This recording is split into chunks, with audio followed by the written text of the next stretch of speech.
నమస్తే, welcome to prime 9 desk analysis with Sai. Right, ఈరోజు desk analysis కార్యక్రమంలో భాగంగా తమిళనాడు ప్రజలు టీవీకేకి పట్టం కడుతున్నారని చెప్పేసి మరోమారు కూడా ప్రూవ్ అవుతుంది. ఎందుకంటే చూడండి, ఒకసారి లీడ్లో చూసుకుంటే కనుక తమిళనాడు లీడ్కి సంబంధించినటువంటి మొత్తం 234 సీట్లు, అలాగే డిఎంకే సంబంధించినటువంటి కూటమికి 60 సీట్లు వచ్చాయి. దీనికి సంబంధించి ఇంకొక అంశం చూసుకుంటే ఏఐఏఎండిఎంకే సంబంధించినటువంటి అంశంలో చూసుకుంటే కనుక 64 సీట్లు అండ్ టీవీకే పార్టీకి 110 సీట్లు లీడింగ్లో ఉన్నాయి. సో మొత్తం మీద కనుక ఒకవేళ ఇంకా మ్యాజిక్ ఫిగర్కి దగ్గరలో ఉన్నారు టీవీకే సంబంధించినటువంటి పార్టీ అభ్యర్థులు. సో ఒకవేళ ప్రభుత్వం ఏర్పాటు చేస్తే కనుక చూడాలి, ఇటు ఆయన కాంగ్రెస్తో పొత్తు కూడతారా లేకపోతే బీజేపీకి సంబంధించినటువంటి నాయకులతో పొత్తు కూడతారా అనే విషయం కూడా తెర మీదకి వచ్చింది. రైట్, ఇక్కడ మనం చూస్తున్నాం ప్రజెంట్ విజయ్ ఇంటికి త్రిష. సో త్రిషకు సంబంధించినటువంటి అంశం వచ్చింది. ఎందుకు అనంటే ఇక దీనికి సంబంధించి మొత్తం మీద చూసుకుంటే కనుక ఇటు తిరుమల స్వామివారి దర్శనానికి ఉదయం వెళ్ళింది. సో ఆమె తిరుమల వెళ్ళడం కూడా ఒక పెద్ద న్యూస్ అయిపోయిందని చెప్పుకోవచ్చు. సో ఎలాగో విజయ్ గెలుస్తారు కదా, దానికి సంబంధించి ప్రత్యేకంగా పూజలు చేయడం జరిగిందని చెప్పేసి ఆవిడ వెళ్ళాం. కానీ ఆవిడ వెళ్ళింది మాత్రం ఆమె బర్త్డే ఉందని చెప్పేసి ఆవిడ స్వామివారి దర్శనం చేసుకోవడం జరిగింది. సో ఇక్కడికి సంబంధించిన రాజకీయ ఒక కోణంలో ఆలోచిస్తే కనుక ఒకానొక సందర్భంలో ఇటు టీవీకే అధినేత విజయ్కి అలాగే త్రిషాకి కూడా కొన్ని రూమర్స్, ఆయనకు సంబంధించినటువంటి వార్తలు కూడా ప్లే చేస్తారు. అవన్నీ ఎదుర్కొంటూ కూడా ఎక్కడ ఎలాంటి ఎప్పుడు ఏ విషయంలో కూడా మాట్లాడకుండా ఆయన పని ఆయన చేసుకుంటూ వెళ్ళాడు, ఈవిడ పని ఈవిడ చేసుకుంటూ వెళ్ళింది.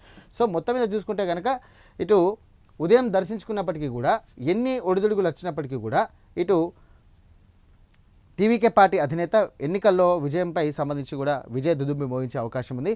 సో పశ్చిమ బెంగాల్ చూసుకుంటే కనుక ఇటు టీఎంసీ 95, బీజేపీ 193, అలాగే కాంగ్రెస్ పార్టీ 2 అనే అంశం కూడా చూసుకుంటున్నాం. మొత్తం ఇటు టీఎంసీ పార్టీకి 95 సంబంధించినటువంటి సీట్లు వచ్చాయి, అలాగే బీజేపీకి 193 సీట్లు వచ్చాయి, లీడింగ్లో ఉంది. సో బీజేపీకి సంబంధించినటువంటి ఈ విషయంలో చూసుకుంటే కనుక పెద్ద విజయం అనుకోవాలి. అయితే టీవీకే పార్టీ కోసం కూడా ఇది చూసుకుంటే కనుక ఇటు త్రిష కూడా కష్టపడి తాను కూడా సంబంధించి ప్రచారం చేశారు. అయినప్పటికీ కూడా చూసుకుంటే కనుక ఇది ఒక అస్త్రంగా మార్చుకున్నారు సంబంధించినటువంటి నాయకులు, పోటీలో ఉన్నటువంటి నాయకులు, ఇటు తదితర పార్టీలు కూడా. బట్ దాన్ని ఎదుర్కొని ఈసారి మాత్రం టీవీకే పార్టీకి సంబంధించినటువంటి అభ్యర్థులు కూడా గెలుపు దిశలో ముందుకెళ్తున్నారు. సో మన దాంట్లో వస్తుంది, ప్రైమ్ 9లో ఎక్స్క్లూజివ్ వస్తుంది, బీజేపీదే బెంగాల్ అని చెప్పేసి ఇవ్వడం జరిగింది.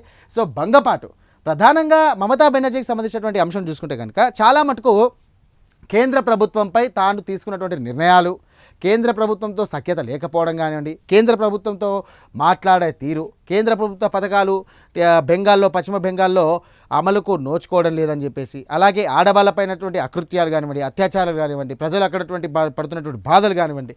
సో బీజేపీ అధికారంలోకి వస్తే కనుక ఖచ్చితంగా మా కష్టాలు తీరుతాయని చెప్పేసి కూడా ప్రజలు ప్రధానంగా నమ్మారు. సో ఈసారి ఖచ్చితంగా కూడా పశ్చిమ బెంగాల్ కూడా బీజేపీ పార్టీ హస్తమైంది, బీజేపీ పార్టీ చేజిక్కించుకుంది.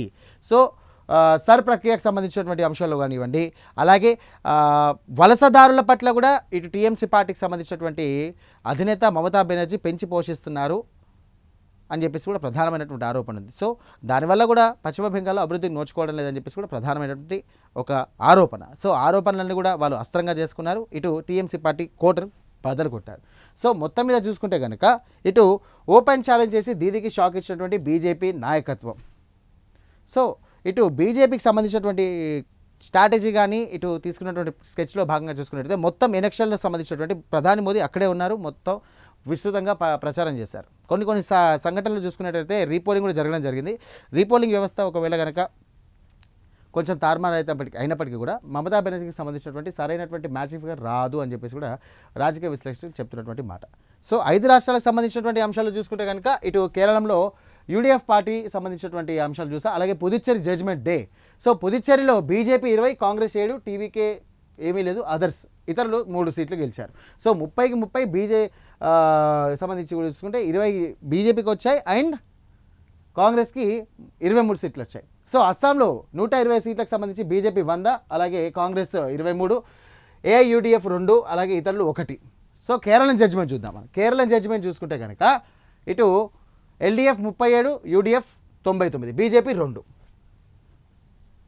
ముఖ్యంగా ప్రధానంగా ఇటు బీజేపీకి మరియు ప్రాంతీయ పార్టీలకు పెద్ద ఎత్తున కూడా రాజకీయంగా చూసుకుంటే కనుక ఈసారి ఎన్నికలు చాలా గట్టి పోటీనే ఇచ్చాయనుకోవచ్చు. ఈ పోటీల ద్వారానే ఇప్పుడు తెలంగాణ రాష్ట్రంలో సంబంధించి కూడా తన పాగా వేయాలని బీజేపీ పార్టీ బలంగా నమ్ముతూ ఉంది. చూద్దాం మరి రాజకీయాలు ఎలా మారుతాయి ఏంటి అనేది. సో మొత్తం ఏదైతే సాయంత్రం వరకు కూడా మనకు క్లారిటీ వస్తుంది. సాయంత్రం వరకు ఏ పార్టీ గెలుస్తుంది, ప్రజలు ఎవరికి ఓటు వేశారు, ప్రజలు ఎవరికి పట్టం కట్టబోతున్నారు అనేది తెలుస్తుంది. Right, keep watching Prime Nine news.